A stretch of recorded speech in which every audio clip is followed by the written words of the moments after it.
Yeah. It's me, Young Pappy.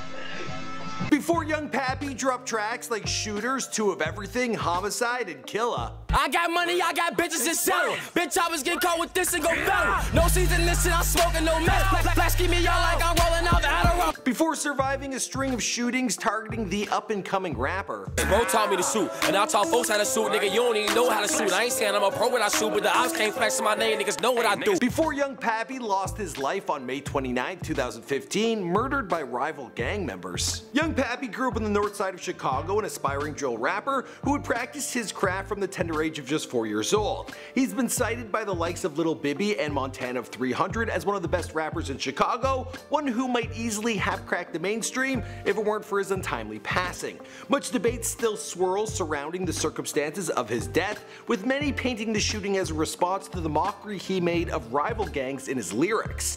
Others, like his close friends and mother, Ingrid, see it differently. They tell the story of a young artist embracing a gangster image to help build a rap career and escape the streets, but was then murdered by rivals who were jealous of his talent. What's going on, guys? My name is Michael McCrudden, documenting the life and career of Young Pappy prior to his tragic passing, here for you on Before They Were Gone. Now, you guys have been requesting this one for a very long time, a lot of passionate fans. Thanks for your suggestions, and now we're finally getting it done. I've covered other Chicago artists like G Herbo, Lil Durk, and Montana of 300. I also did Chief Keef way back in the day. Let me know if you wanted me to do an update on that. I'll get her done.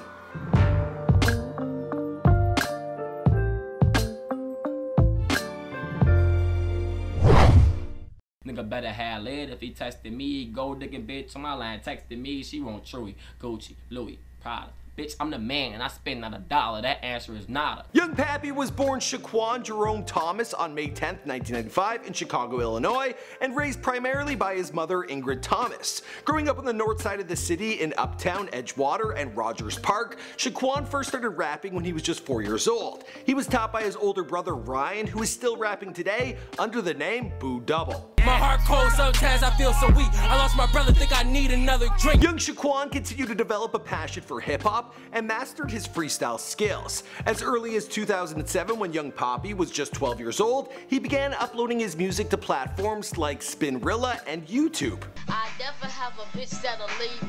Hoes in my flow when they teasing. Got me on CD, DVD, and MP3. Bitches wanna faint when they see me. While Young Pappy developed as a rapper throughout his teen years, he also seems to have gotten into street life, joining the notorious Gangster Disciples. His crew in particular were about 20 members of the Gangster Disciples faction known as the Insane Cutthroat Gangsters. Today they're known as the Pooh Bear Gang, or PBG, in honor of one of their numerous fallen members, Pooh Bear Sanders. The gang has long-running feuds with conservative vice lords and the Black P Stones. The police, the media, and Pappy's own music helped to paint him as a serious street hustler, but his mother Ingrid, she tells a different story. That wasn't who he was, she said, it's a mode of survival. Ingrid claims that the uptown neighborhood she raised her son in was not as dangerous as reporters painted it to be, and that her son's gangster persona, Young Pappy, well, that wasn't the real Shaquan. Those closest to him seem to consistently paint Young Pappy as an artist who was shot down more out of jealousy for his rap talents than for his gang connections. And sure enough, his rap sheet is not exactly what you would expect of a dangerous gang member. Shaquan's first run-in with the law began in the 8th grade when he was arrested after school for having weed on him. School authorities wanted to expel him, but Ingrid fought to keep him enrolled. He would then continue to get picked up on minor charges like possession of weed, reckless conduct, trespassing, theft, and disorderly conduct. And with his entry into the juvenile justice system, things began to devolve. And things got worse when Ingrid and Shaquan's father, well, they got divorced. According to Ingrid, Shaquan was mesmerized by rap and gang culture and adopted the persona of Young Pappy to help develop his musical brand. But aside from some minor charges, the image was more or less, well, just an act. When did that ever become something new in the rap game, she asked. They lie, they build up a persona to get people to buy into the image so they can make money. At the same time, he did get into some more serious trouble with the law. In 2013, he was convicted of felony weapon possession and sentenced to 2 years probation. He was then found in violation of probation and sentenced to a year in prison, and in later years, he would go on to be charged with a felony drug charge and be evolved in a 5-hour standoff against the SWAT team at his Edgewater home. Either way, the gangster image paired with his talents as a rapper did in fact start to pay off. He dropped a few music videos on YouTube throughout 2013, which would receive hundreds of thousands of views. Competition would be his earliest to eventually exceed 1 million, dropped on December 16th, 2013. Off the top, I'm never off the clock. The ops making more killers cause they lost the ops. On parole, I still pack a Glock. You hit them at the bullets that Mac can stop. As his career began to bubble, so did the animosity directed towards him. For whatever reason, rival gangs, they didn't like it. He would soon be the target of numerous shootings. In February of 2014, he was at a McDonald's restaurant at Pratt Boulevard and Clark Street. A masked gunman entered and began shooting at Shaquan. He and 3 other teens were hit, but Shaquan managed to escape with his life. A 17-year-old bystander, Markeo Carr, was not so lucky. He was shot in the head while running away and fell dead in the parking lot. Following the incident, Young Pappy, well, he tweeted, "I'm still here." In March of 2014, he dropped 2 Cups, which would go on to receive well over 7 million views at the time of this recording. Like I'm leader just like a cholo, ain't talking about flow. Why do these rapping niggas is sweet? I'm just feeling for more. Side up from the city, the murder capital, everybody know about what? While that video began to pick up views, the police seemed to believe that Young Pappy's music video was to blame for the violence in his neighborhood. In 2014, 48 people were shot and 14 died in Rogers Park, Edgewater, and Upton. Former Rogers Park Police Commander Thomas Waldera, he called Young Pappy's music videos technological kerosene, which fueled the gang violence. Within days of the release of 2 Cups, Young Pappy would be in court on a reckless conduct charge and sentenced to 60 days in jail.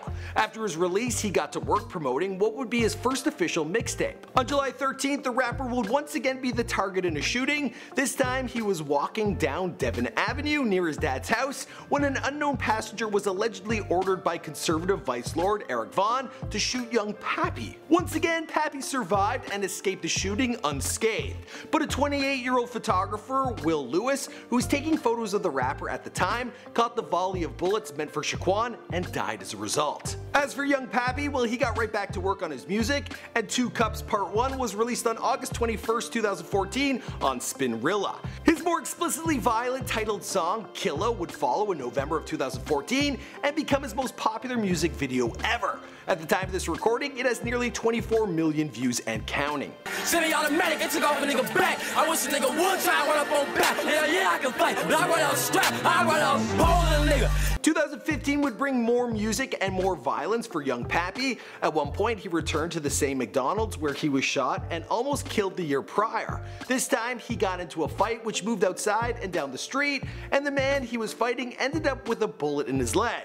Young Pappy was charged with reckless conduct. On April 17, 2015, Young Pappy dropped the official video for his song Homicide, which continued to gain him traction with over 9 million views at the time of this recording. Bitch, that's that tech, bitch. What that Mac, bitch. Birds out on the floor, I let it blow till it's a splash, bitch. Get back, bitch. Smoking dead niggas, we can match, bitch. His second mixtape, 2 Cups Part 2 of Everything, was released on May 9, 2015. The night before that, he threw a wild mixtape release party and things got out of hand. Shots were fired during the festivities, leading to a SWAT team showing up at his house. Young Pappy and 30 others were charged with misdemeanor disorderly conduct.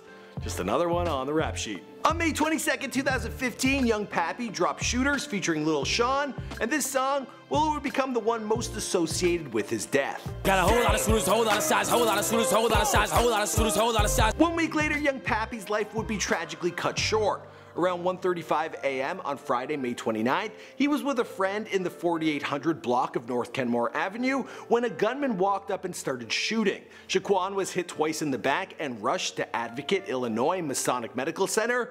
He was pronounced dead at 3:01 a.m. The media mainly reported the killings as a response to his lyrics' mockery of rival gangs. The Chicago Tribune pointed to his song Homicide and quoted his lyrics. "We pop up at night, but you can still get smoked at noon. Headshot rolling up on the dead ops. I don't lack, I got my gat." They also, along with numerous others, quoted lyrics from the song Shooters like this. Got a whole lot of shooters on the squad, got a squad full of shooters. If I catch an op, I'm smoking them, and you don't even know how to shoot, I ain't saying I'm a pro, but when I shoot, but the ops can't flex on my name. But according to Young Pappy's loved ones, that story is an oversimplification. According to Morocco Vaughn, they act like he made a video taunting a rival gang and the rival gang came and killed him. That's not what happened. That's what happened with Little Jojo. So they tried to replicate the story. Violence in the city of Chicago was a hot topic, so they tried to make things neatly fit into that box. This don't fit into that box. At the time of his death, Young Pappy was working on a third mixtape, 2 Cups Part 3, and it was released following his passing, delighting his fans in July of 2016. As for the rest of the story, well, his story lives on in his music and through his loved ones, because this is before they were gone.